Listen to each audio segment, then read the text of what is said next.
السلام عليكم ورحمة الله وبركاته.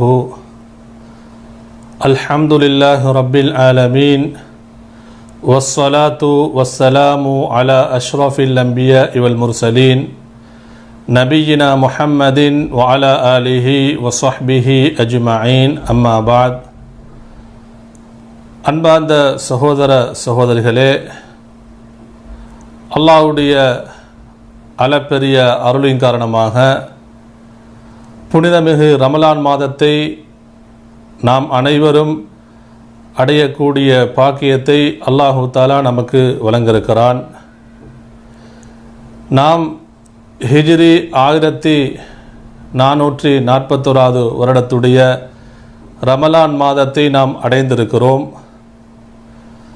அன்பார்ந்த சகோதர சகோதரிகளே, இந்த புனிதமிகு ரமலானுடைய நாட்களில் நன்மைகளை சம்பாதிக்கக்கூடிய, அல்லாஹ்வுடைய நெருக்கத்தை அன்பை பெற்றுக்கொள்ளக்கூடிய வழிகளில் ஒரு வழிதான் அவனுடைய மார்க்கத்தை நாம் கற்றுக்கொள்வதாகும்.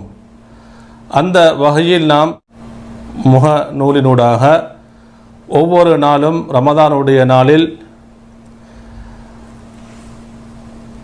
நாம் இலகுவான முறையில் மரணம் செய்து கொள்வதற்காக வேண்டி நபிகள் நாயகம் ஸல்லல்லாஹு அலைஹி வஸல்லம் அவர்களுடைய ஹதீஸ்களிலிருந்து ஒரு சிறிய ஹதீஸ், அதனுடைய விளக்கமும், அதேபோன்று அல்லாஹ்வின் தூதர் ஸல்லல்லாஹு அலைஹி வஸல்லம் அவர்கள் நமக்கு கற்றுத்தந்த துஆக்களில், பிரார்த்தனைகளில் ஒரு பிரார்த்தனை, அந்த விளக்கமும் தினந்தோறும் உங்களுக்கு நினைவூட்ட நாம் ஆசைப்படுகிறோம். அன்பார்ந்த சகோதர சகோதரிகளே, அல்லாஹு தாலா நம் அனைவரையும் புரிந்து கொள்ள வேண்டும். நமது இந்த ரமதானுடைய வகுப்பிலே, இந்த வகுப்பு 2 பகுதிகளாக இருக்கும். முதல் பகுதி சிறிய ஹதீஸ் விளக்கம், அதே போன்று 2வது பகுதி சிறிய துவா விளக்கம் என்ற பகுதி. நாம் இப்பொழுது முதலாவது நம்முடைய பகுதி சிறிய ஹதீஸ் விளக்கம் என்ற பகுதியிலே இன்று நாம் தெரிவு செய்திருக்கக்கூடிய நபிகள் நாயகம் ஸல்லல்லாஹு அலைஹி வஸல்லம் அவர்களுடைய ஹதீஸ்களில் இமாம் புகாரி ரஹிமஹுல்லா அவர்கள் இந்த ஹதீஸை அவர்களுடைய சஹீஹுல் புகாரியிலே முதலாவது ஹதீஸாக கொண்டு வருகிறார்கள். இந்த ஹதீஸை அறிவிக்கக்கூடிய அறிவிப்பாளர் உமர் இப்னுல் ஹத்தாப் ரதியல்லாஹு அன்ஹு அவர்கள். உமர் இப்னுல் ஹத்தாப் ரதியல்லாஹு அன்ஹு அவர்கள் சொல்கிறார்கள், நான் அல்லாஹ்வின் தூதர் ஸல்லல்லாஹு அலைஹி வஸல்லம் அவர்கள் சொல்ல நான் கேட்டேன். நபிகள் நாயகம் ஸல்லல்லாஹு அலைஹி வஸல்லம் அவர்கள் சொன்னார்கள், இன்னமல் அஅமாலு பின்னியாத், இன்னமல் அஅமாலு பின்னியாத், நிச்சயமாக செயல்கள் அனைத்தும் எண்ணங்களை பொறுத்தே அமைகின்றன. நபிகள் நாயகம் ஸல்லல்லாஹு அலைஹி வஸல்லம் அவர்கள் சொன்னார்கள், இன்னமல் அஅமாலு பின்னியாத், நிச்சயமாக செயல்கள் அனைத்தும் எண்ணங்களை பொறுத்தே அமைகின்றன. அன்புக்குரிய சகோதர சகோதரிகளே, இந்த ஹதீஸை பொறுத்த மட்டில் ஒரு சிறிய ஹதீஸாக இருக்கிறது. நாம் மரணம் செய்வதற்கு இலகுவான ஒரு ஹதீஸாக இருக்கிறது. அன்புக்குரிய சகோதர சகோதரிகளே, இதனுடைய கருத்து இன்னமல் ஆமாலு பின்னியாத், நிச்சயமாக செயல்கள் அனைத்தும் எண்ணங்களை பொறுத்தே அமைகின்றன. இதிலே முக்கியமாக 2 வார்த்தைகளை நமக்கு கவனிக்க முடியும்.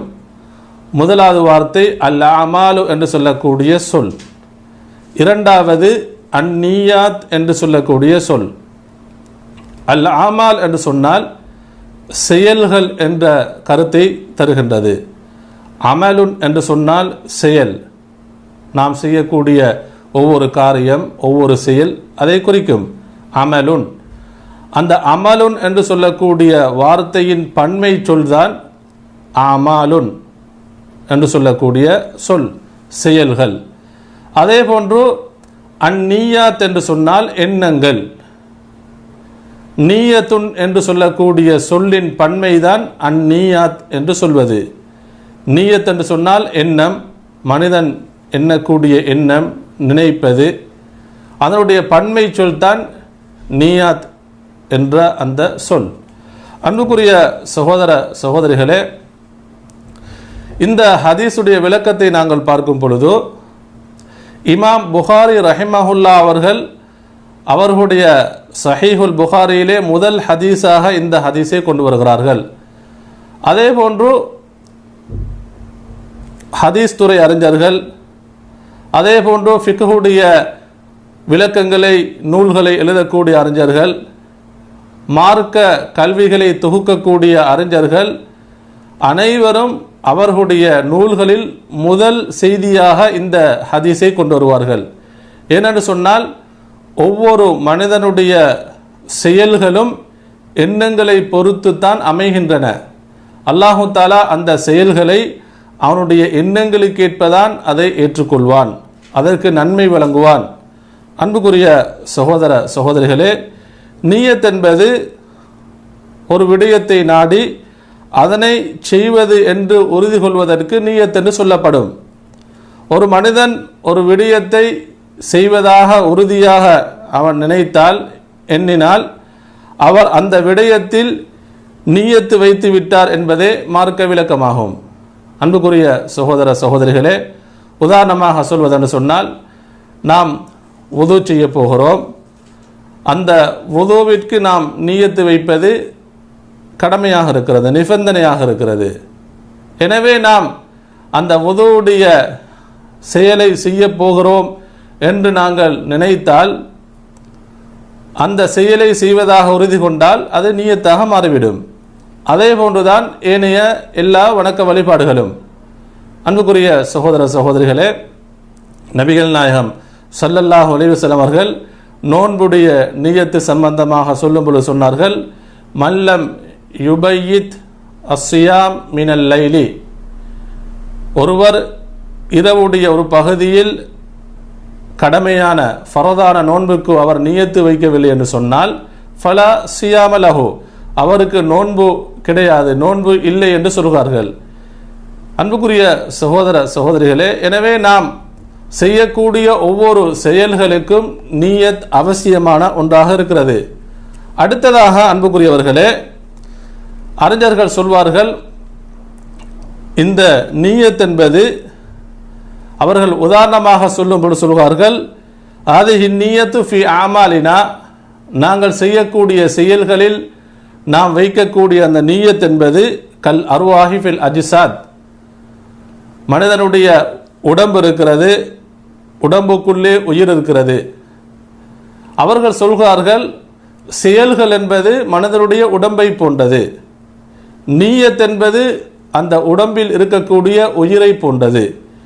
எனவே அந்த உடம்புக்குரிய பெருமதி அந்த உயிரின் மீது தான் இருக்கிறது, உயிரின் மூலமாகத்தான் இருக்கிறது. அதே போன்றுதான் செயல்கள் அனைத்தும் இந்த நியத்தின் மூலமாகத்தான் அது ஏற்றுக்கொள்ளப்படுகிறது. அன்புக்குரிய சகோதர சகோதரிகளே, எனவே நாம் எல்லா வணக்க வழிபாடுகளுக்கும் எல்லா காரியங்களுக்கும் நாங்கள் நியத்து வைக்க வேண்டும். அதே போன்று அந்த நியத் இஸ்லாஹுன் நியத்தி தஸ்ஹீஹுன் நியா, அந்த நியத்தை நாம் சீராக்கி கொள்ள வேண்டும். அந்த எண்ணம், அந்த நியத் தூய்மையானதாக இருக்க வேண்டும். நம்முடைய எண்ணம் தூய்மையானதாக இருந்தால்தான் நம்முடைய காரியங்களை அல்லாஹு தஆலா ஏற்றுக்கொள்வான்.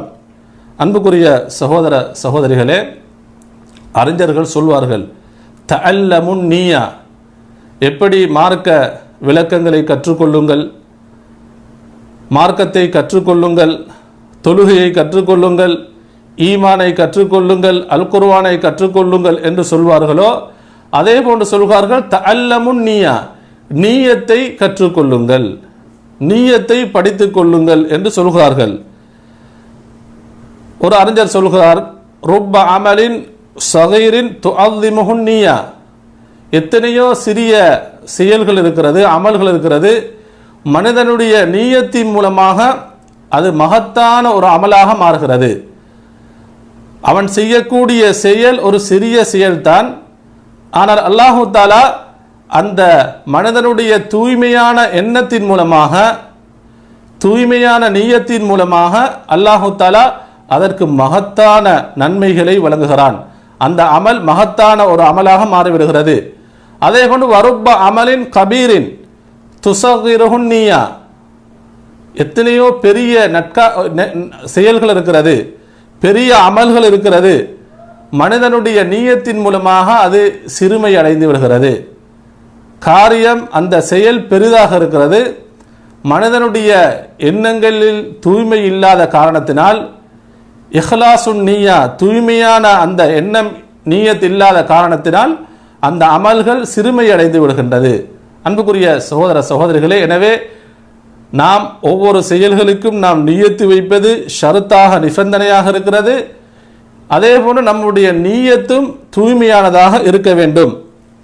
அதே போன்று அன்புக்குரிய சகோதர சகோதரிகளே, நாம் செய்யக்கூடிய இபாதத்துகளை நாம் வைக்கக்கூடிய இந்த நீயத்தை தான் வேறுபடுத்தி பிரித்து காட்டுகிறது.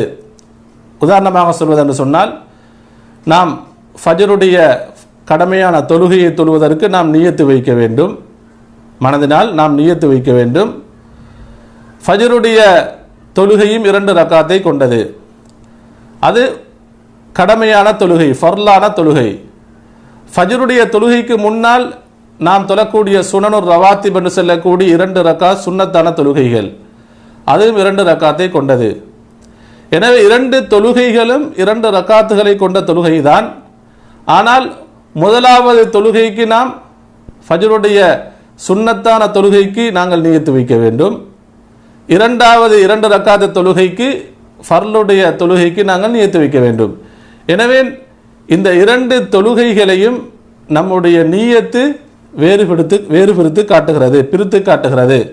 அன்புக்குரிய சகோதர சகோதரிகளே, அதே போன்று அன்புக்குரிய சகோதரர்களே, இந்த நீயத்துக்கு எந்த அளவு சிறப்பு இருக்குது என்று சொன்னால், நாம் அன்றாடம் செய்யக்கூடிய செயல்கள் விடயங்கள் நம்முடைய தூய்மையான எண்ணத்தின் மூலமாக அல்லாஹு தஆலா அதற்கு இபாதத்துகள் வணக்க வழிபாடுகளுடைய நன்மைகளை தருகிறான். உதாரணமாக சொல்வதென்று சொன்னால், சாப்பிடுவதென்பது நாம் நம்முடைய பசிக்கு சாப்பிடுகிறோம், நம்முடைய உடம்பிலே சக்தி பலம் வர வேண்டும் என்பதற்காக வேண்டி சாப்பிடுகிறோம். அறிஞர்கள் சொல்கிறார்கள், ஒரு மனிதன் அவன் சாப்பிடும் பொழுது அவனுடைய எண்ணத்தை தூய்மையாக்கி கொண்டால், உதாரணமாக சொல்வதென்று சொன்னால், அல்லாஹு தஆலா அல் குர்ஆனில் குறிப்பிடுகிறான், குலு வஷ்ரபு, நீங்கள் சாப்பிடுங்கள் குடியுங்கள், வீண் விரயம் செய்யாதீர்கள்.